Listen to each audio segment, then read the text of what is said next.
Winter settles gently over Kyoto, a quiet city wrapped in snow, where even the wind seems to whisper. Inside a modest home, Jose Rizal writes by lamplight, while osei-san watches in silence.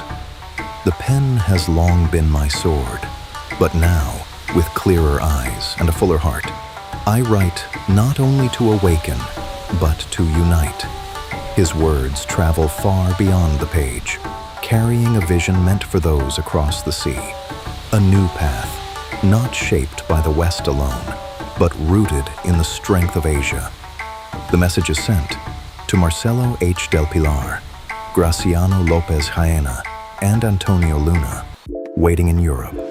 In Madrid, inside a crowded café, the letter is finally opened. The words are read aloud, steady but unsettling. A call to look east instead of west. Some listen with hope, others with doubt. The room begins to divide as old beliefs are challenged. Questions rise. Is this wisdom or a dangerous dream? The future suddenly feels uncertain. Far away in Manila, the same words ignite a different fire. In hidden corners, beneath the noise of the city, the letter is passed in whispers. They call it the Kyoto Letter. By candlelight, Andres Bonifacio reads in silence, not with doubt, but with purpose. He speaks of change, not only through words, but through action. The letter is folded, but its message remains. A path has been shown, and he chooses to follow it. In Kyoto, the snow begins to fade as spring quietly approaches. Beneath falling blossoms, a promise is made. He will return home, not as a man in hiding, but as one ready to face his fate. And this time, he will not walk alone. In Manila, the storm had already begun, long before the ship touched shore. Under a sky heavy with silence, Jose Rizal returns to Manila, no longer just a scholar, but a symbol. Beside him stands a stranger to these lands, yet not to his cause. Eyes watch from every corner, some in hope, others in fear.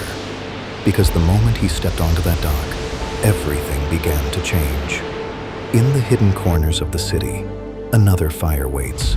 Andres Bonifacio, no longer just a dreamer, but a man forged by struggle. When he faces Rizal again, there are no illusions left between them. Not peace, not yet, but something more dangerous. A choice to stand together. And for the first time, the revolution begins to take shape. While quiet fires spread through the streets of Manila, the empire begins to take notice. Inside the halls of power, Ramon Blanco studies the return of a man he cannot ignore. Not just writings, not just ideas, but something far more dangerous. Influence.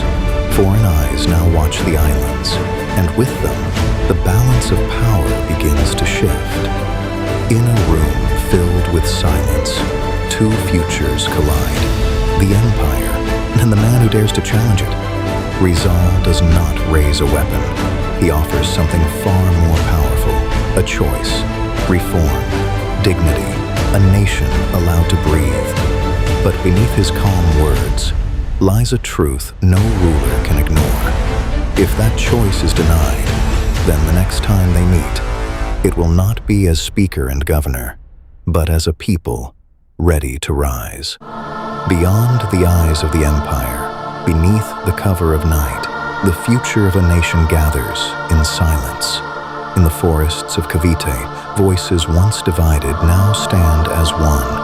Jose Rizal, the mind, Andres Bonifacio, the fire, and others, leaders, thinkers, warriors, drawn by the same truth, that the time for waiting is ending. No longer reform alone, no longer revolution alone, but a union of both. A council is formed, not just to resist, but to prepare. For peace, if it is given, and for war, if it is forced upon them. For the first time, the Philippines does not stand divided, and in that unity, a nation is finally born.